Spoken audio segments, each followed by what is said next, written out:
So this session is on advocacy. We have two moms who are going to speak about their experiences and different types of advocacy, and we would absolutely love your questions and see if we can help you, and also your experiences. So our first speaker is Janet Wilson from the great state of Oklahoma. And she is going to talk on her experiences with legislative advocacy. And we have some handouts and a little work for you to do. And please welcome Janet Wilson.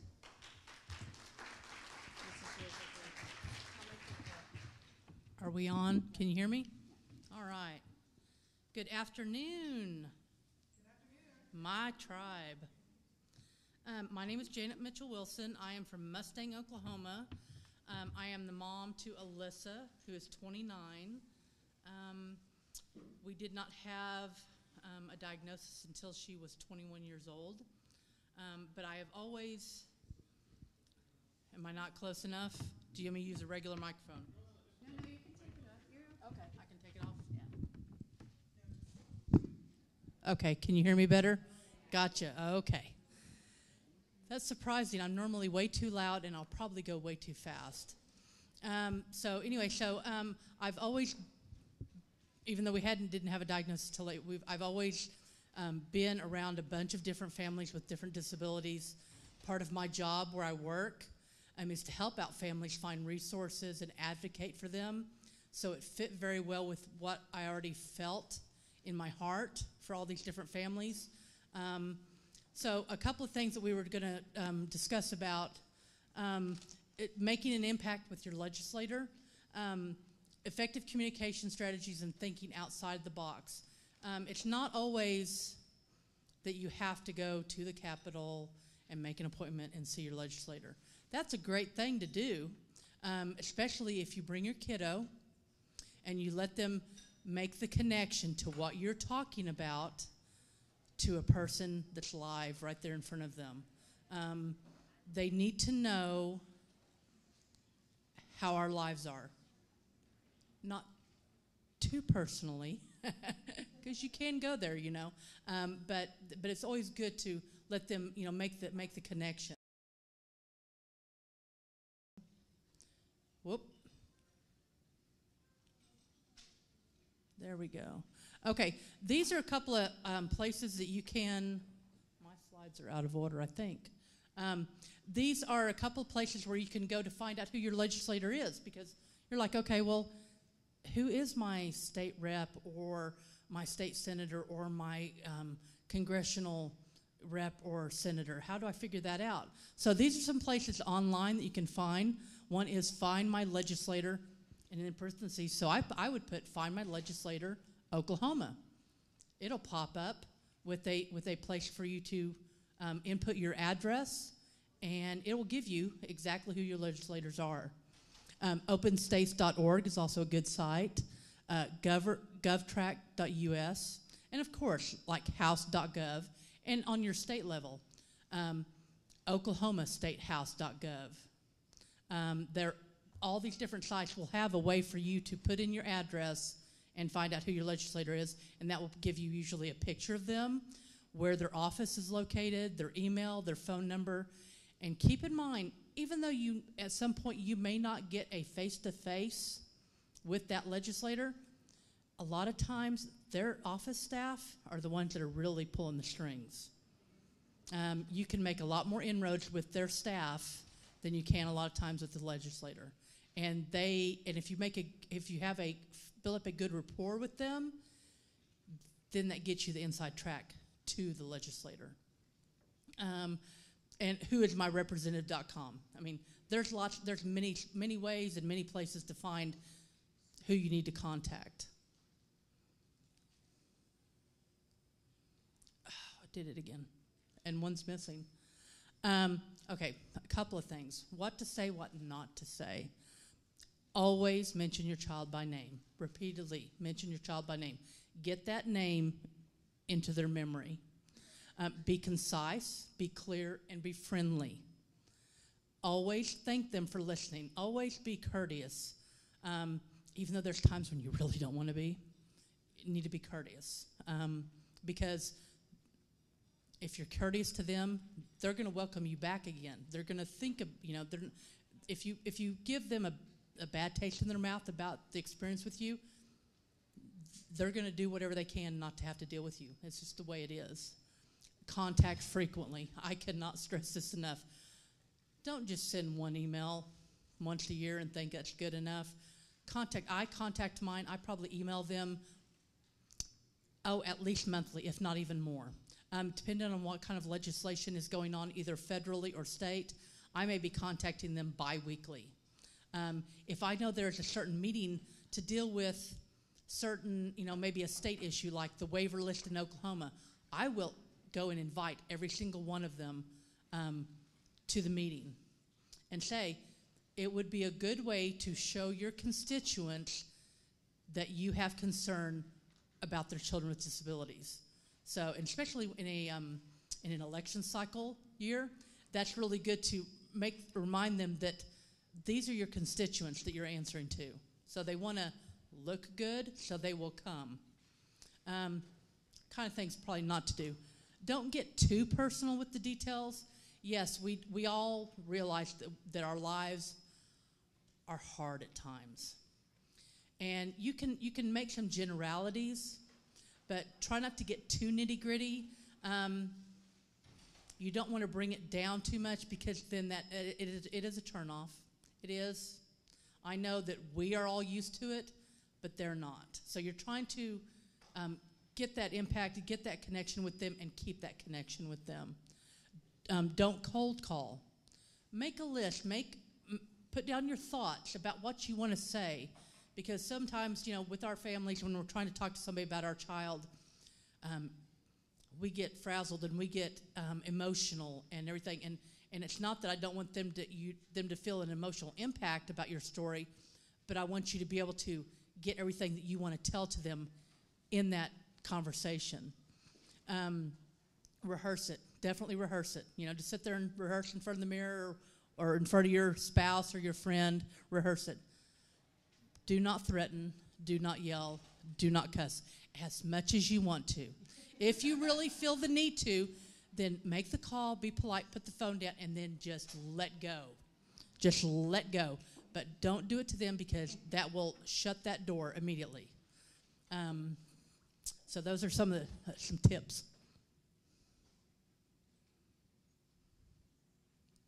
The clicker doesn't like me, I'm just saying.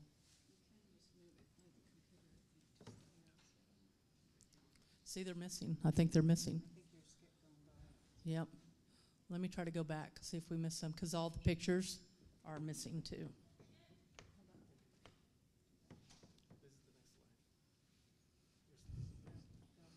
Nope, I have all the pictures of the postcard and everything are not there. I had 6 or 8 slides. Nope, those are hers. Okay, well, we're going to wing it. So, we can talk about that. Yeah, that's fine. I'm totally good. We can win. So, because we have handouts, because you have what I have in my hand. So let's talk about the first thing. These are something we made up. This is the United in Hope postcard.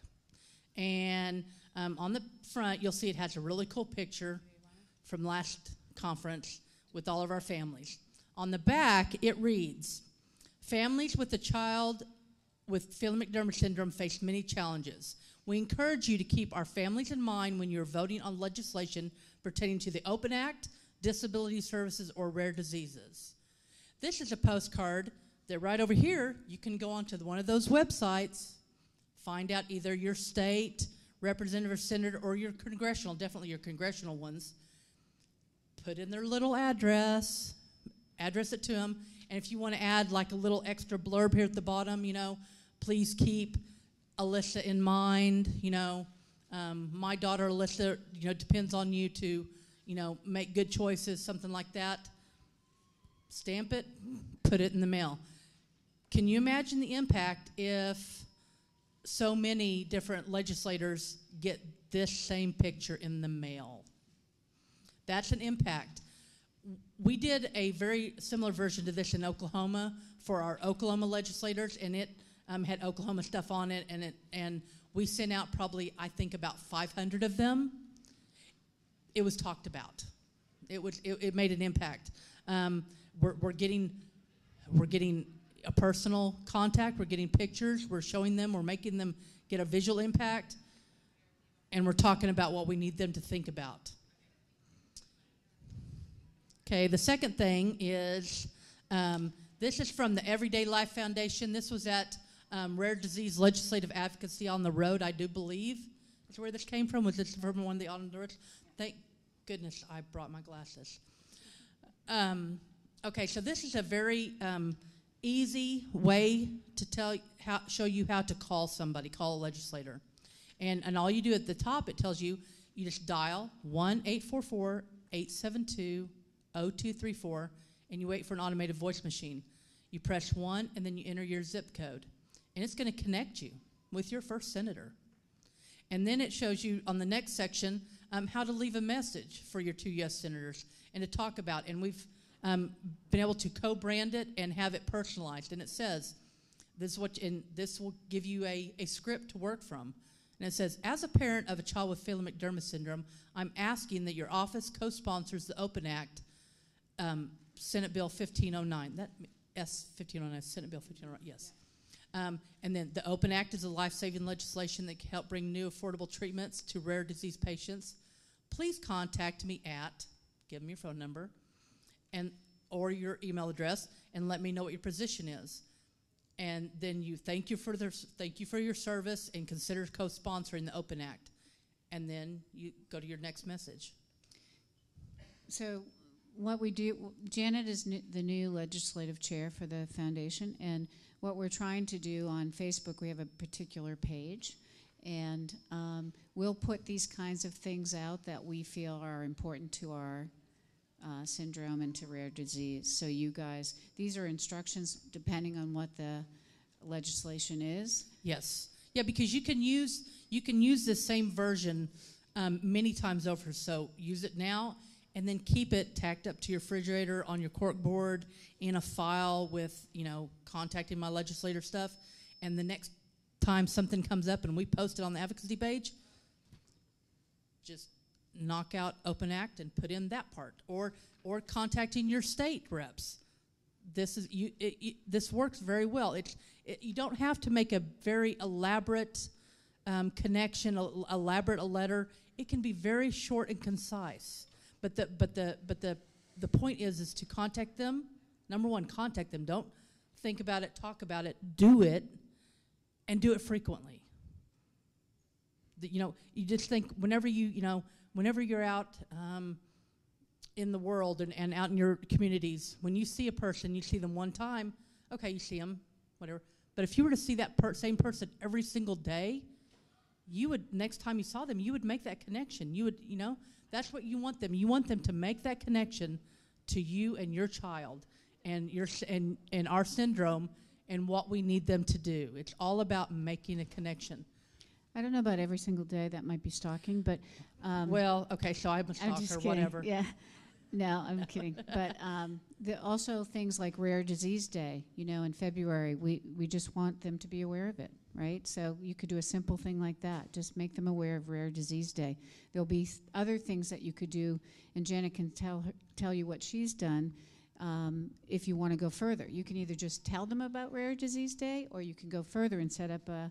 Yes, a Rare Disease Day.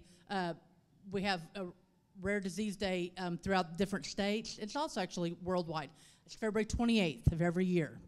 So February 28th, 2019 will be our next Rare Disease Day. And quite a few of us are either helping out, participating, being a speaker at, or running our Rare Disease Days in our own states.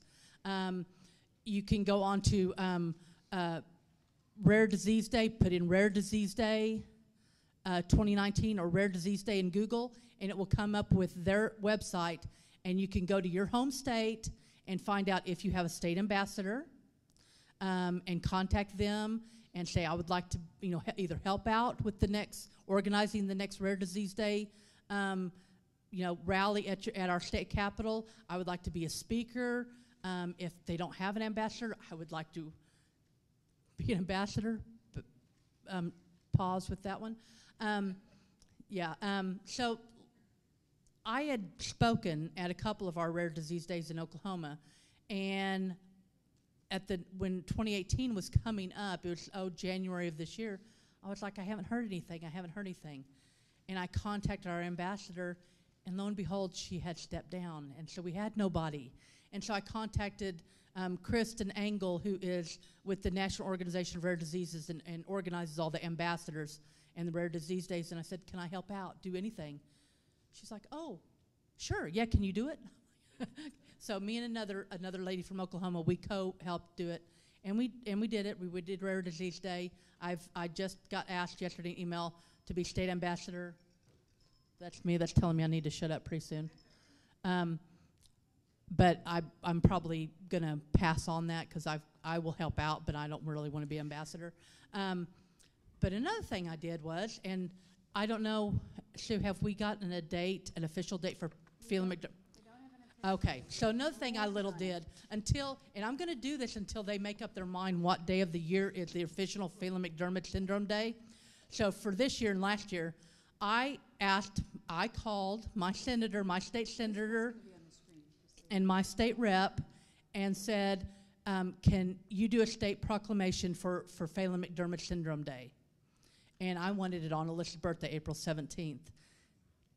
It's so easy. It's nothing. They do it. I sent them a template. I sent them some information, and they do all the whereases, whatever. And it's a state proclamation that April 17th of this year was Phelan-McDermid syndrome in Oklahoma. Many of our states do that. I've seen those. I don't think all of them do, but many of them do. That's something easy to do. Oh, they eat this stuff up. You'll go up there and you'll pick it up, and they'll want to get photo ops. They'll have their capital photographers, and they'll be waiting at the door to take pictures because it's all about optics for them, and so that is a very good optic for them. And contact the local newspaper. I had the local newspaper photographer come out and take pictures. So little things, big things. Just like I said, contact frequently, and So we did it in Florida too a couple years ago, and we just did it online. Filled out a proclamation. It was like ridiculously easy. But we have language, and we can help you with that, and we can put on the advocacy page, and there's plenty of postcards. It's participation. We do Rare Disease Day, and you all put your kids' pictures up there on the Facebook page with rare disease awareness. Think if we did all that, right? And just to your legislator. So there's so many things to do, and this gal does it all. So we'll have questions. I'm going to let Brittany do her thing, and then we can do questions. Dawn, did I just say questions afterwards, Dawn? I'm kidding. Well, we're working on it. Abby, one of the board members, is working on it, we thought we had to be legal, like go through, like get a national proclamation. No, we just have to name it. Thank you, Janet. Thank you.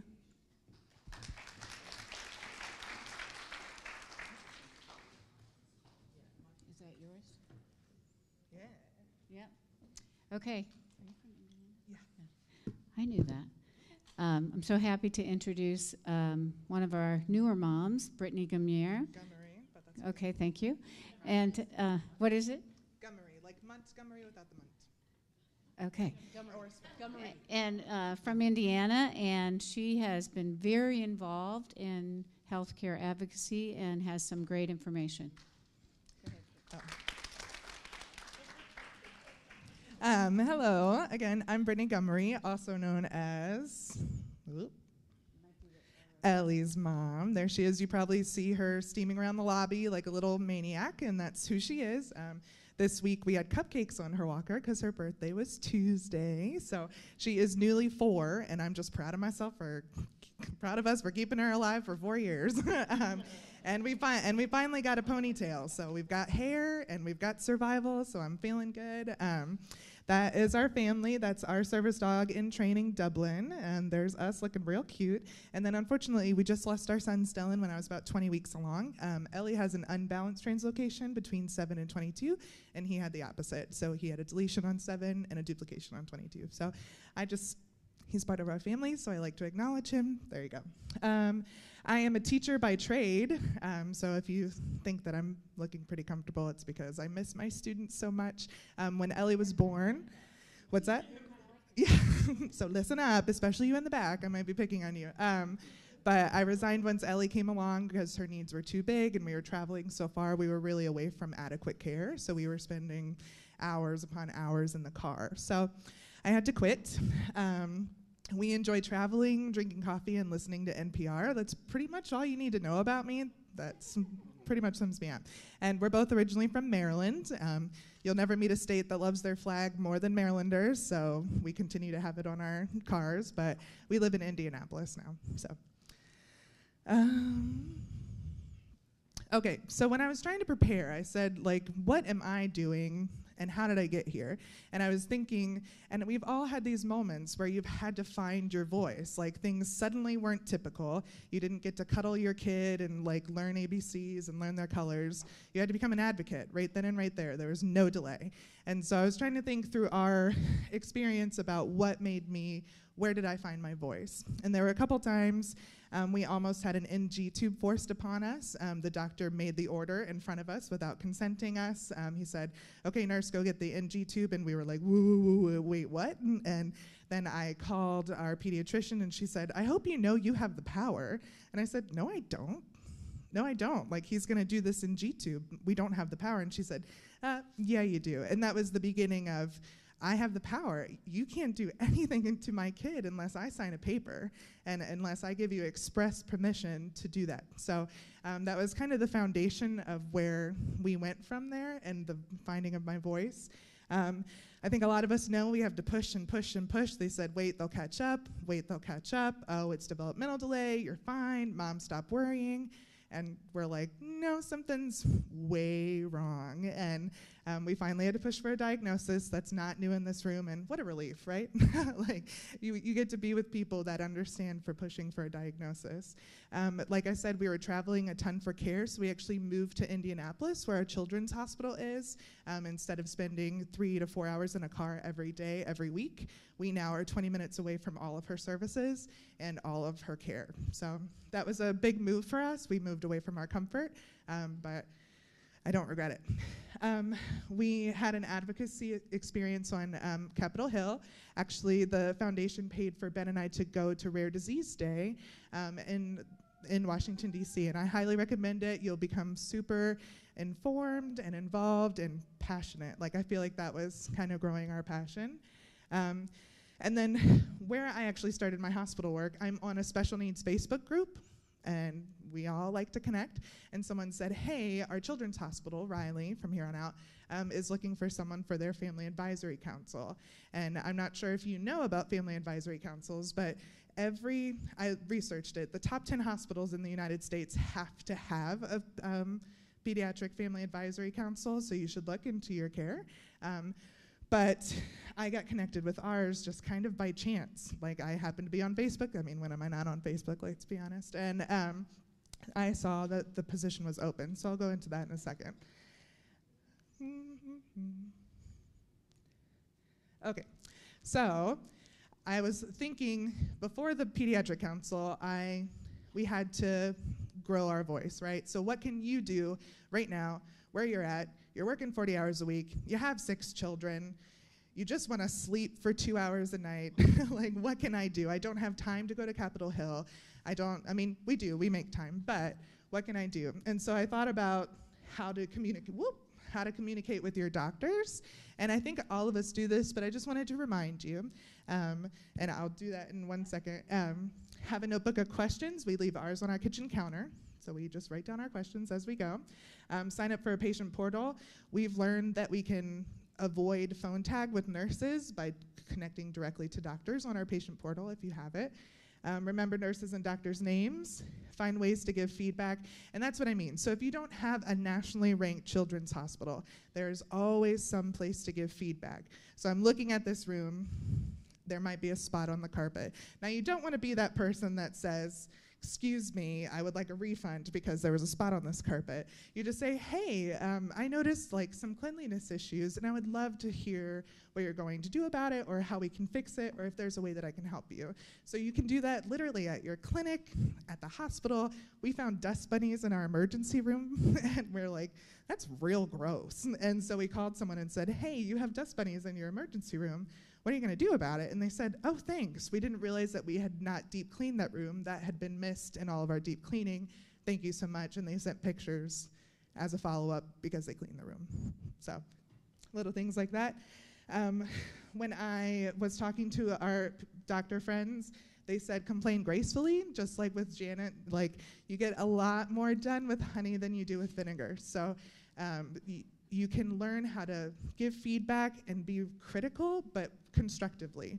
Like if you just say, man, we had a very negative experience, I never want to come back to this hospital again, that's okay, but you can say, man, we had a very negative experience and I dread the thought of another patient having this experience.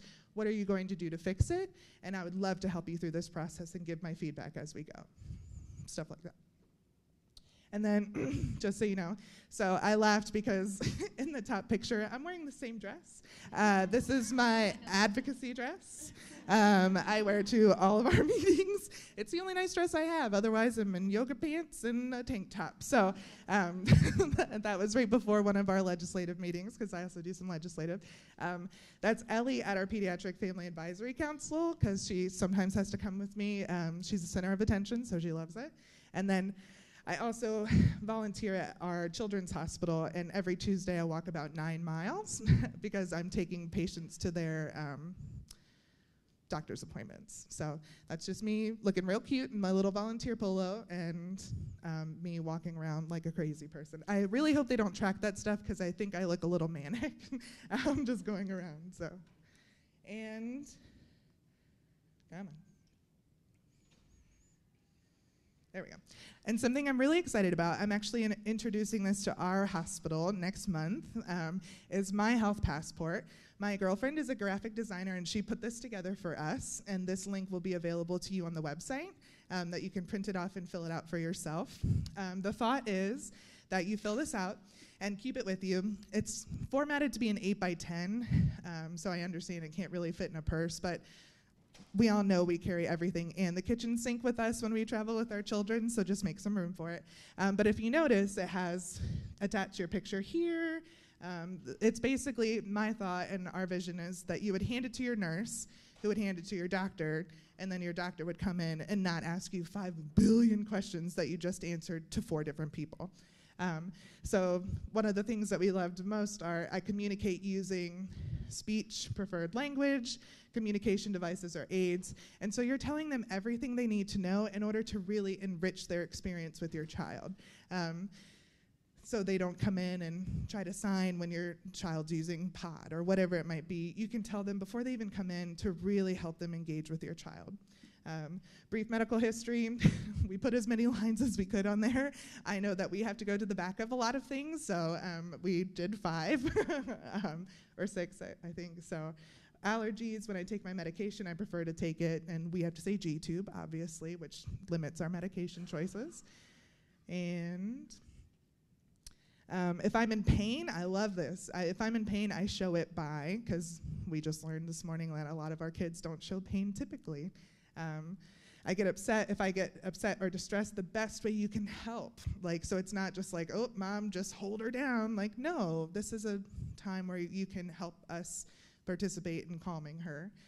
How I cope with medical procedures, my mobility needs when I'm getting washed and dressed. So a lot of these are if you're admitted, but I would just give this to our doctor as well. So we have some paper copies of the original one that Sue.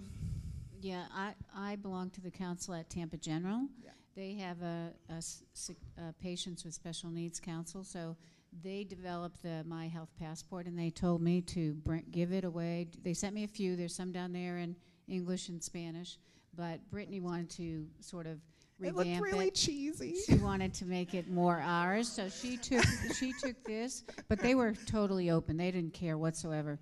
But it's if I can interject for a second, I think the thing that I did not know, because we went from pediatric to adult, which was hard, Sam's 24. I did not know that I don't know how many hospitals have these councils that you can be on. Well, actually, when we went, they told me about it. I said, do you have a patient on there? Do you have any parents on there? And they said, no. I said, well, hello, you should. So I'm on it, and they gave me this, and we work a lot with these kinds of things. So you can see some examples, and then we're going to have that. We're going to put that on the website, right? Yep. And it's fully editable, so you can do digital filling out too. And sorry, I didn't elaborate on the council. So the council, it's really cool. We meet once a month with the bigwigs, like the CEO, CFO, president, and COO, if I didn't already say that, of the hospital. And different departments bring us issues that they're having. We're not fully able to sanitize the oncology department because the children are basically living in there. How can we best serve them? And so we said, how about you get a couple totes and have the kid clean up once a week, so then you can deep clean everything, and then they can put things exactly back where they were. And they said, oh, like before they were just moving all the kids' stuff or cleaning around it and not getting everything. And so every department you can think of, we've decided on menus, waiting room structures, anything like that. They bring it to us to get the parent feedback, and then we give it to the rest of the hospital. Nope, I think that's it. Yes. Oh, yes. And our hospital has actually paid for me to go to conferences, which was real nice. Like, thank you, Riley. So good places to look for patient experience things. There are webinars out the wazoo. So I was really worried I just said kazoo. I said wazoo, right? Okay, kazoo. So there's all sorts of things. The PFCCP, the Patient Family Centered Care Partners, they do a lot of webinars about how to get involved and what patient experience looks like. Our hospital is on the front end, but there are a lot of hospitals that are lagging behind that may not even have they may not even, sorry. I'm like, yeah, they don't have councils. We're gonna get them. So they, so that's an opportunity for you, because that would help you bring them to awareness that they are a little bit behind the curve. Say, hey, do you have a council? Is there any place that I can give feedback as a parent? I would love to. Of yours, yes. And then Global Genes, and then I saw, we tried to think of a couple education things, and autismspeaks.org/whatautism/your child's rights. They have kind of like a really good rundown of legally, at least in general at the federal level, what your rights are in the education world. So I think there was already a couple sessions about IEPs and stuff, but I wanted to put that in. Yeah. I'm sure they mentioned rights law. Yeah. Oh, yeah. And then there's Sue's. Yeah, these are just great things, especially for transition, if you want to look at different programs. But I think what's important is to just ask. But Tampa General, at least from my state, they're willing to talk to people who want to do these councils. And I think that Barrel Institute as well, if someone wants to set one up, because as you know, we spent, 6 hours waiting in the ER in February, and it was unacceptable. So they've been very open about doing it. So unfortunately, they cut us down, and when I say they, I mean me, cut us down to 45 minutes because we have another big session coming up. But I would love to have a couple questions. We have a few minutes, if for Janet or for Brittany or myself. Anybody? You know everything? I'm so happy. Hey, Sue, Yeah. did any other session mention, just briefly touch about transitioning pediatric to adult doctors? A little bit. Okay. Yeah, you can talk about it. Okay. So can I please put in my 2 cents worth, because this is from personal experience. For y'all with younger kiddos, start thinking now about what their medical care is going to look like after they are 21, 22, 23, 24. It is very important that you think about it now. It's very important that you start talking to your pediatric doctors now and say, at some point we're going to have Alyssa with an adult nephrologist or kidney doctor. So, Mr. Pediatric Kidney Doctor, do you have any recommendations? Do you know anybody? When we do find one, can y'all converse? Can we maybe have a video conference? Can we meet in person? Can you talk to the new adult doctor? When you go from pediatric, there's all these doctors available. When you go to adults, it narrows greatly. And a lot of them do not get it and do not have the experience with all these different issues that we have. So please always keep in mind that once your child turns, be it 18, 21, 24, things change. And you need to start preparing for that now. You need to start thinking about it. You need to start writing down notes, making plans now, please. My hospital, University of Oklahoma, where I work, we're actually working on a transition program for all of our kiddos. So please think about that now, okay? Okay. No questions whatsoever? You mean we are really that good? Come on. All right. I think what's really important is we are going to try and help you with more information on the Facebook page and on the website, but I think it's really about just asking, you know, like, do you have a counsel? Do you have a patient group? Do you have this? Do you have that? Because if they don't, then they need to, and we can give you some information. Aha. Yay. And while we're waiting, one of the biggest things that my supervisor at Riley told me was that most hospitals don't realize that the biggest resource they have are parents. And so you are the ones that have to point that out to them, that you're this wealth of knowledge and information and you are in the trenches, and you just have to remind them of that. What is y'all's experience of advocating on a local level, or is that even something that's relevant? Are you talking legislative-wise or like healthcare? Healthcare, or?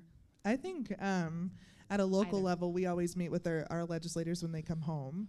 Yeah, for the congressional, the ones up in D.C.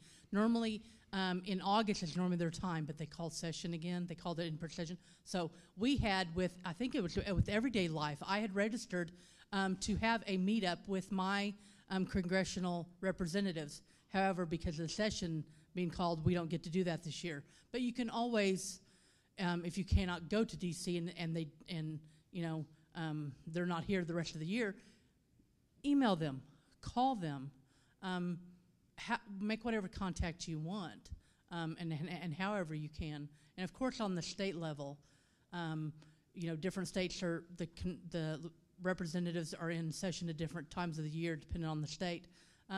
But you don't have to go to the Capitol. You can always just call and email. I frequently make up an email and attach pictures of Alyssa to it. And also, Janet, the RDLA will make an appointment for you. Yeah, I did. We actually made appointments, but because they got called into special session in August, we don't get to see them this year. Though as a note, he's probably glad. Right. Though as a note, if you do let RDLA make your appointments, make sure you check where they made them. I just assumed all of ours would be in Indianapolis, so I got in the car looking in my advocacy dress and looking real cute, and then I got in the car, plugged it into the GPS, and it was 3.5 hours away. And they were also in the time zone before us, so I had to call 2 hours ahead of time and tell them that I wasn't going to be coming. So that was very embarrassing. So just make sure that they are local. And sorry, go ahead. So I might be I might be a little bit off topic, but just trying to look for resources. I know you guys are legal and healthcare, and just in thinking about education, my daughter's 14, and thinking about advocacy for school, just because we still have a long way to go. Is there another place for resources? For Rights law. With a W. Okay. Yes, and look on Rights Law on the website, Rights Law website. There very well may have at some point in your state a Rights Law class that you can take. Yeah, they are really great, and also partners in policymaking. Yes, I just got accepted. Sue. My slide was missing. I could have spoken to that. Yes, partners in policymaking is a wonderful set of classes, depending on the state, you can take that will teach you how to be an effective advocate, teach you all about how the political process works, give you real-world experience. It's a wonderful class to take. And that's put on by the Governor's Council for People with Disabilities in Indiana. Yeah, or I think ours is Oklahoma Developmental Disabilities Council. Yeah, but either way, Governor's Council for Disabilities paid for our trip here. So just check that out. Go for it. I know, I can't even.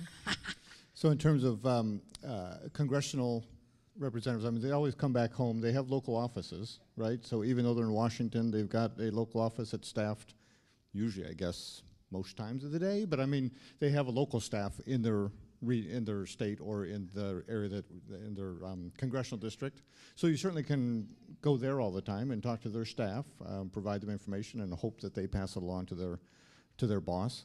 But you know, this is election season, so these folks are going to be traveling around your congressional district and go to a congressional event, or not congressional, an election event. If they're going to go meet a community group, go there. It's in your backyard, and ask them, what are you going to do for special needs, special education, whatever the case may be. And that's, you know, an easy way to get a hold of them. And you know, it's election season, so they're crawling all over the place, and you know, it gives you an opportunity to go talk to them. Yeah, you can usually call, like, if you don't call your specific legislator, you can call either the Republican or the Democratic state party, and they will give you a list of events coming up. And if those the state or federal representatives or senators will be there, and show up and submit a question. I mean, it's just that we are the constituents, right? And we are the constituents, so you shouldn't be nervous about just talking to someone. Yep. And also, they work for us. Please Remember, don't forget these for cards. Us. Please don't forget these cards, because all you have to do is send it off. That's all I'm asking. 1 second, Don. Back to medical. I had an incident this past year with dental. My daughter sees a pediatric dentist. She's 40, but this woman's fantastic. But she cracked a tooth, and I could not get an oral surgeon in Grand Rapids, Michigan to see her because she can't be sedated with what they are used to, and they didn't work in hospitals, and so they would not see her. And her dentist ended up taking this tooth out. And she was nervous about it because she said she didn't have the right equipment if it broke again. So that's something that now I need to look into to find what, you know, ahead of time, what I could get. And you really do, and that's really what I'm passionate about. Is it's kind of like if you go to a restaurant and you have a negative experience, you don't just get on Yelp while you're sitting at your table and say this place sucks. You know, you say, hey, waiter, there's ketchup on my burger, and I asked for there not to be ketchup. You know, and it seems easy, but you get so emotional. Like, that must have been awful for you. You know, but if you can turn that into some sort of construction, like, can you imagine how many other parents are going through that exact same thing? You know, so just trying to find someone's supervisor and who's in charge of the building and why couldn't we get all of this? So yeah, I really encourage you to do that. And I'm so sorry you had to go through that. That's like my worst fear. I hate dental stuff. This isn't really a question, it's just a comment. Just because your elected representative is not from your party, they still represent you, and you need to contact them and let them know what your views are, even if it's not, you know, your political party, because they still represent you and your child. Absolutely, Donald. We had actually had, I'm going to admit this. I am a yellow dog Democrat. My mother would have rolled over in her grave if she had known that one of my really good new friends is a Republican representative. Because you know what? That woman showed up to my waitlist meeting. That woman listened to these families. That woman turned around and helped form the waitlist caucus and got us a new waiver in the state of Oklahoma. That's right. If she's going to cross that aisle, I'm crossing that aisle. That's a great point. I'm going to vote for whoever helps my child. Bottom line. Can I also say, don't forget adults to bring the guardianship papers with you if you're over 18, because you could be in trouble. Hold on 1 second, guys. Well, I was just wondering if anybody has any media contacts. You know, Sue and I have been to D.C. and met with legislators to talk about research. And, you know, for them, they're kind of, you know, it's, you know, have you heard of PMS crickets, you know? And so I feel like part of, you know, what could be helpful would be awareness, but not just awareness locally. Well, I do think that's very, very important. I also think sort of national awareness. So I'm just thinking if anybody has contacts in public media, major news, New York Times, Los Angeles Times, Washington Post, kind of the things that legislators are reading. Would you guys try to let us know? Because I feel like that might be part of one of the strategies that we need to be incorporating to make a little more success at the federal level. Thanks, great. Okay, you guys, thank you so much. We'll see you in a few minutes. Thanks, Brittany. Thanks, Janet.